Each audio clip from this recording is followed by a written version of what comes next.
Dan pemirsa, untuk membahas fenomena yang meresahkan tentunya di media sosial tersebut, kita akan bergabung dan juga berbincang dengan Ibu Erlinda selaku aktivis pemerhati anak dan juga keluarga. Selamat siang Bu Erlinda. Assalamualaikum, selamat siang. Waalaikumsalam. Bu Erlinda, ini kan kalau kita lihat ya, rasanya tuh kayak saya juga kebawa emosi, kebawa pusing juga. Kok bisa sih ada kelompok-kelompok ataupun grup-grup ini yang tiba-tiba muncul di sosial media yang malah ini grupnya agak sedikit negatif gitu. Gimana? Dan jumlahnya sangat besar. Betul ya. Sekali. Ya, ini meyakinkan kepada masyarakat bahwa warning untuk kita semua. Sekali lagi, alarm warning ini jangan dibiarkan dan jangan dianggap bahwa ini hanya permasalahan biasa. Karena kami hanya akan mengingatkan dampak dulu nih. Ya, penyebab nanti kita diskusikan. Ini dampak ke masyarakatnya sangat luar biasa. Yang pertama nanti akan menjadi masalah nasional. Kenapa? Karena akan pada sosial masyarakat kita, di mana pada sosial masyarakat ini disfungsi keluarga kan tidak berjalan. Akhirnya di sosial masyarakat kita ada tren baru, gaya hidup baru seksualnya seperti ini.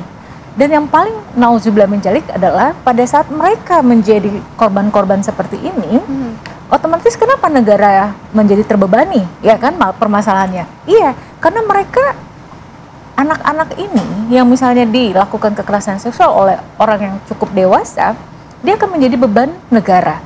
Karena dia akan tidak mampu secara ekonomi, tidak akan mampu secara pribadinya sendiri, karena akan menjadi orang-orang yang penyakitan dalam jasmaninya, karena penyakit-penyakit seksual juga akan terjadi, belum lagi psikologisnya terganggu, mental dan sebagainya. Dan yang paling utama juga adalah stigma dari masyarakat, ya. Pada saat tahu nih, yang kayak kemarin tadi sudah terlihat, bagaimana ojek online sudah memperlihatkan ternyata pelakunya ini orang yang kirim barang tersebut. Dan kita sangat prihatin adik kakak, ya kan. Nah, belum lagi nanti secara skala nasional di bidang kesehatan. Ini akan menjadi beban berat kesehatan kita. Karena penyakit menular ini kan penyembuhannya sangat lama. Belum lagi untuk layanan psikologinya. Nah, kalau kita tarik juga untuk nanti bagaimana kerusakan pada genetik, ya oke, itu jangka panjang, ya kan. Tapi bagaimana nanti akan di masyarakat kita tren yang terbaru adalah fantasi sedara itu ternyata mengasyikkan. Nah, ini kan luar biasa. Kalau ditanya penyebabnya apa? Penyebab paling utama adalah tadi, pertama kemampuan keluarga yang disfungsi tadi. Yang kedua, karena difungsi di dalamnya ada pola asuh. Akibatnya yang kedua ini apa? Mindset, cara berpikir mereka. Mereka tidak pernah diberikan, mungkin di awal ya, waktu mereka masih tumbuh kembang anak di bawah usia 12 tahun itu, tidak diajarkan bagaimana untuk menjaga tubuh, bagaimana benar salah, ya kan? Karena moral etika pada saat mereka melakukan, nah ini seperti apa? Nah, dampaknya ke sosial lagi nih.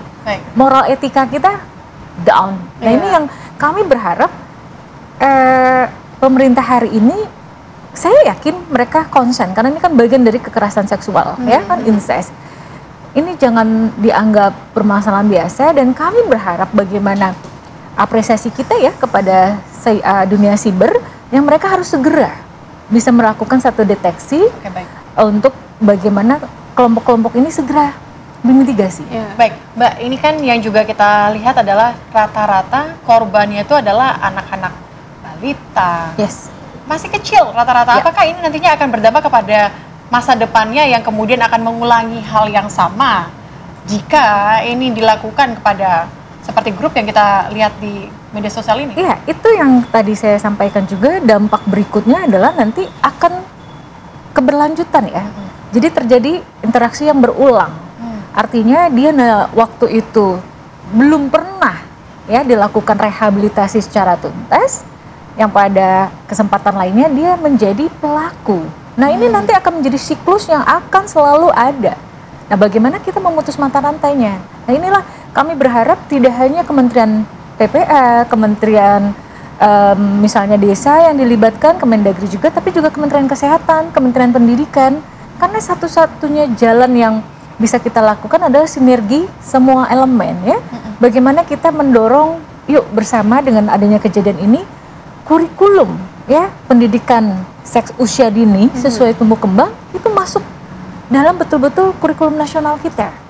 Sehingga kalaupun misalnya mohon maaf perilaku seksual menyimpang itu terjadi dan pola pikir itu salah, paling tidak tetangga-tetangga juga kan bereaksi ya. Aware gitu jadi. Aware, dan si anak itu sendiri juga punya satu mekanisme defense dia akan mengatakan oh tidak.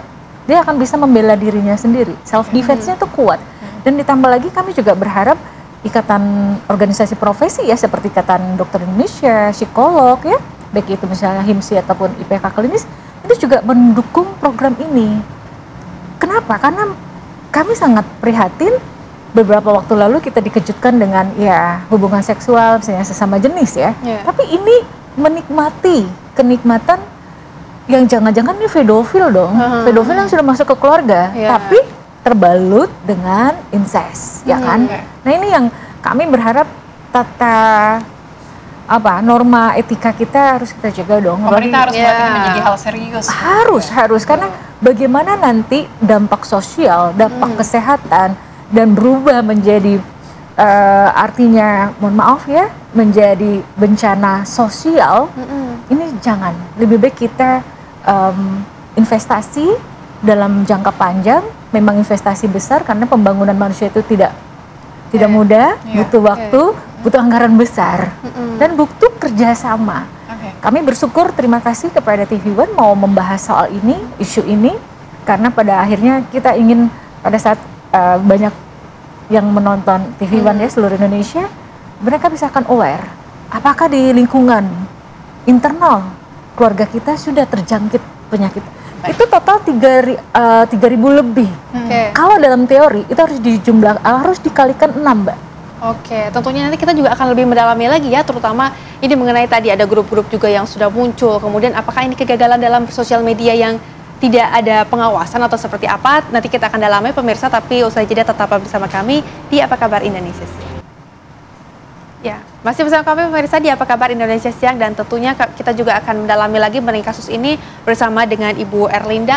Bu Erlinda, ini kan kalau dilihat ya grup WhatsApp ataupun grup Facebook tersebut ya, ini memiliki banyak sekali followers di dalamnya, banyak juga yang join di grup itu. Apakah ini memang adanya memiliki kelainan seksual atau cuman udahlah mau coba-coba aja nih, mau lihat kayak gimana? Nah, pendapatnya bagaimana nih? Ya, ini memang harus kita libatkan tadi ya, sahabat-sahabat kita di organisasi profesi khususnya himpunan psikolog ataupun di IPK klinis itu untuk bisa melihat random dan tapi harus dibantu dengan teman-teman kepolisian, karena teman-teman organisasi profesi tidak akan bisa melakukan hal tersebut jika mereka-mereka ini dalam tanda kutip dievakuasi dulu atau mungkin bahasa kasarnya diciduk dulu atau apa ya. Karena kalau kita tarik apakah ini ada pelanggaran pidana, tinggi sekali, ya kan? Ini melakukan kekerasan seksual yang terselubung karena incest. Nah, jika dilihat kacamata, apakah tadi ya ada gangguan dan sebagainya? Kalau ibarat kasat mata seperti yang kita tahu, ya ada indikasi ke arah sana. Tapi kan harus dengan tadi objektivitas, harus betul-betul siapa yang akan memeriksa. Ya. Nah, lagi-lagi tadi yang saya sudah sampaikan, akhirnya kan ke dampak ekonomi pemerintah pusat dan daerah. Kenapa harus menyiapkan layanan sosial, harus menyiapkan tadi ya layanan secara hukum, trauma healing yang berkelanjutan, belum lagi harus bisa mendeteksi dini. Nah, yang paling utama hari ini kan kita semacam deteksi dini ini tidak ada. Iya, lagi-lagi kalau ditanya kenapa tidak mampu untuk bisa mendeteksi dini, karena selalu dianggap sebagai ranah keluarga, ranah domestik. Selalu dianggap bahwa ini adalah masalah kamu sendiri. No, pada saat si monster, mohon maaf ya, oknum jahat pedofil yang ada di lingkungan keluarga tidak ada lagi yang bisa dimakan, otomatis kan dia akan keluar. Nah, dia mau seperti apa kita ya kan? Artinya kami bisa dugaan kami di sini adalah mereka ini memang adalah oknum-oknum pelaku kejahatan seksual, jangan-jangan juga predator, dan mereka memang jangan-jangan mempunyai kelainan seksual. Kelainan moral sosial juga, ya kan? Tapi Bu Erlinda, kalau kita lihat ini kan berarti mereka sudah berani untuk unjuk gigi begitu ya? Dengan punya komunitas kan? Punya komunitas. Jangan-jangan nanti mereka ingin dilindungi pula atas nama HAM, ya kan? Dan ini yang kami minta tolong dengan sangat bahwa kita miris korbannya itu banyak di usia di bawah umur 5 tahun. Iya. Mereka tidak punya kemampuan untuk mengatakan, apalagi melawan, ya. Dan kemampuan berpikir mereka masih boleh dikatakan di bawah 10%. Artinya kemampuan berpikir apa? Kemampuan berpikir secara rasional, kemampuan untuk mereka melakukan tadi ya perlawanan, ya, menangkal dan sebagainya. Karena dengan iming-iming permen, dengan iming-iming, ayo kita nanti jajan di salah satu tempat pusat jajan atau mall, ya kan? Mereka dengan sendirinya. Dan mereka juga bisa diajak, yuk dengan tanda kutip kita bermain yuk, ya kan? Kuda-kudaan atau apa? Namanya anak kecil. Anak tidak bisa mengetahui bahwa itu adalah hal yang benar apa yang salah. Ya, benar seperti apa. Dan kami selalu mengingatkan bahwa sahabat-sahabat kami baik di dunia kedokteran maupun psikologi ya, termasuk juga kombinasi dari itu ya. Selalu kan kami ingatkan di self frontal cortex, di mana itu seperti satu sistem yang bisa mengatakan ini benar atau salah, kayak lampu merah lah. Oh ini lampu hijau, lampu kuning, oh ini merah gitu. Demikian juga anak-anak kita di bawah usia 12 tahun belum sempurna cara berpikirnya. Artinya kematangan mereka dalam menganalisa banyak hal, benar salah itu tidak. Tapi kami izinkan di sini juga, mumpung dilihat ya jutaan pemirsa televisi, bahwa hati-hati di lingkungan kita juga. Artinya hari ini kita berharap, yuk bangun sistem yang hari ini sudah cukup bagus, tapi sistem ini terintegrasi. Yang paling utama adalah deteksi dini. Dan paralel bagaimana memberikan pelayanan tadi, rehabilitasi itu yang tuntas. Kenapa tidak misalnya kita butuh tokoh agama, tokoh masyarakat, yang kami selalu gaung-gaungkan juga, energi mereka yang sangat luar biasa besar, kenapa tidak ini dialihkan? Misalnya salah satu program besar di layanan rehabilitasi ini, mereka disalurkan minat bakat. Contoh misalnya kita senang nih, ada sekolah Garuda ya, dibesut oleh Pak Erick Thohir. Mereka-mereka yang korban-korban ya, ini korban ya, nanti kita bicara pelaku. Korban-korban ini diberikan dukungan ya, dukungan untuk rehabilitasi secara tuntas, tapi membangun tadi pola pikir kognitifnya, psikomotoriknya, dan tadi mereka jati dirinya juga terbangun. Karena apa? Sebenarnya salah satu olahraga atau minat bakat seni budaya segala macam itu merupakan salah satu cara untuk menjadikan tadi pembangunan karakter dan membangun mindset, serta bagaimana mereka ternyata saya harus seperti apa.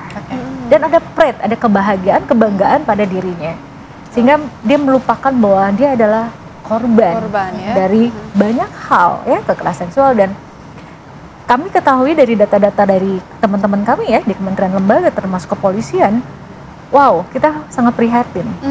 Korban-korban ini yang mendapatkan penanganan rehabilitasi baik itu secara jasmani fisik apalagi psikologi itu boleh dikatakan sangat minim. Karena pemerintah daerah belum mempunyai fasilitas dan belum mempunyai, ya mohon maaf ya, kita aja kekurangan dokter, apalagi kekurangan psikolog. Nah artinya kita harus membangun satu sistem di mana mungkin orang-orang yang misalnya sebagai pembina desa, sebagai orang-orang yang sebagai pendamping keluarga dan sebagainya, mereka diberikan juga kompetensi, kompetensi untuk bagaimana cara pertolongan pertama pada saat ada korban kekerasan. Apalagi orang terdekat begitu. Orang terdekat, betul sekali. Dan ini juga yang ingin kita dalami adalah kalau tadi berbicara soal korban, kalau pelakunya bagaimana? Ini kan terjadi pada ruang lingkup keluarga. Yang melakukan adalah orang-orang yang kita percayai, orang tua kita. Apa yang harus dilakukan kepada orang tua agar hal serupa, tindakan insek dan sebagainya ini tidak terjadi? Paralel, penegakan hukum wajib dilakukan. Kenapa? Karena tanpa instrumen penegakan hukum, orang akan mengatakan, baik-baik aja, ya kan? Karena hukuman dari dampak sosial ataupun misalnya hukuman sosial masyarakat belum memberikan efek jera, tapi pada saat paralel hukuman masyarakat diberikan, tapi pidana juga, namun harus juga rehabilitasi. Karena kalau misalnya tidak direhabilitasi juga si pelaku ini, keluar masa misalnya at least dia mendapatkan hukuman 5 tahun. Selama 5 tahun dia di dalam lingkungan lapas misalnya, jangan-jangan dia melakukan juga ya kan. Belum lagi nanti setelah keluar dari lapas tidak ada garansi apakah si pelaku ini juga kembali lagi gitu ya. Ya kan? Artinya kami mendorong untuk perlu dikaji kembali bagaimana instrumen hukum kita hari ini. Kita kan ada undang-undang banyak ya, undang-undang perlindungan anak, undang-undang kemarin TPKS ya, tindak pidana kekerasan seksual, belum lagi revisi dari undang-undang perlindungan anak, hukuman tambahan bagi tadi keluarga yang melakukan kekerasan seksual di dalam keluarganya. Artinya hukuman 2/3-nya loh tambahannya.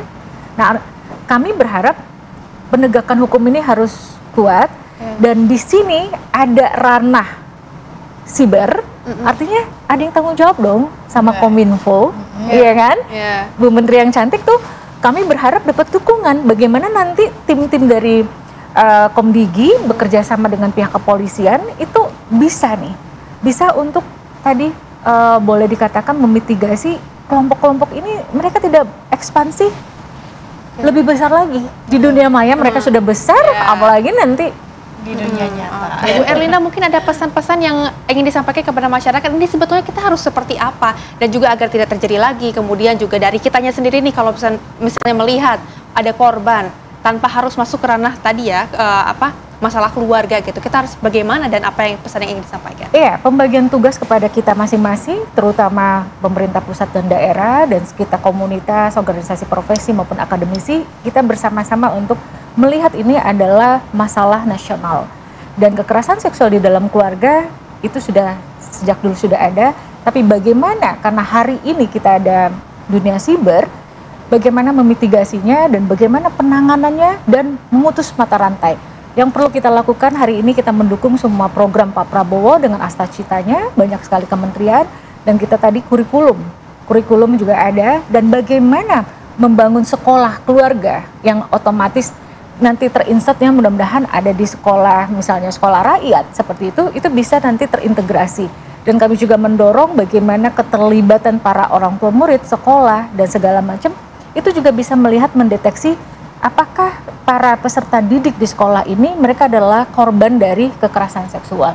Dan lingkungan masyarakat kita libatkan juga dengan tokoh agama, tokoh masyarakat untuk mereka tidak hanya dalam penanganan rehabilitasi yang secara tuntas, tapi juga kita harapkan sebagai program untuk pencegahan tadi, deteksi dan kesadaran. Misalnya kita dorong yuk kampanye nasional nih, ya kan, keluarga cinta anak misalnya, atau kita gaungkan lagi misalnya kampanye untuk menyetop kekerasan seksual di dalam keluarga. Banyak sekali, apalagi kita tahu nih ada Kementerian BKKBN, ya kan.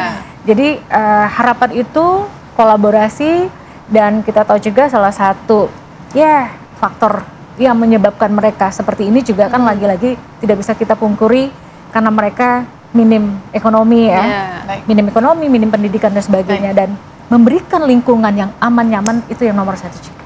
Baik, terima kasih Bu Erlinda hari ini sudah berbincang bersama dengan kami di Apa Kabar. Gak cukup ya sepertinya ya, kalau setengah jam ya. Iya, karena kalau membahas terkait dengan hubungan sedarah ini begitu merajalela. Kita kayak marah mendidih dong ya. Iya dong. Tapi harapannya dengan pembincangan kita pada kesempatan kali ini juga menjadi titik terang untuk para pemirsa yang menyaksikan, sehingga tidak lagi hubungan sedarah ini merajalela di lingkungan Anda. Betul sekali.